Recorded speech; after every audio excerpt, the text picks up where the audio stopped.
विस्ताराने राज्यात पुढील 5 दिवस पावसाचा अलर्ट। कोकण, विदर्भ, मराठवाड्यामध्ये पावसाचा जोर वाढणार आहे। मुंबई, ठाण्यासह पालघरमध्येही पावसाचा जोर कायम राहणार आहे। राज्याच्या अनेक ठिकाणी अलर्ट जारी करण्यात आलेला आहे। राज्यात पुढील 5 दिवस पावसाचा अलर्ट देण्यात येतोय। कोकण, विदर्भ, मराठवाड्यात पावसाचा जोर वाढणार आहे।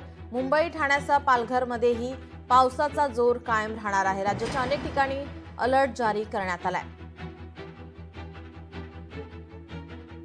राज्यात पावसासाठी पोषक परिस्थिती तयार झालेली आहे। 2 दिवसांपासून मुंबई, ठाणे आणि कोकणात पावसाच्या सरी बरसत आहेत। कोकण किनारपट्टीसह पुणे, सांगली, सातारा, मराठवाड्यातील बहुतांश भागामध्ये पावसाचा जोर वाढलेला पाहायला मिळतोय। विदर्भातही जोरदार पाऊस बरसत आहे।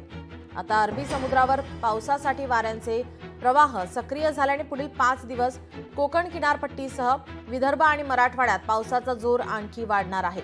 तळ कोकणासह मुंबई आणि उपनगरात, ठाणे आणि पालघरमध्येही पुढील 5 दिवस पावसाचा जोर कायम राहणार आहे। जोरदार पावसाची शक्यता लक्षात घेत हवामान विभागाने काही ठिकाणी अलर्ट जारी केला आहे।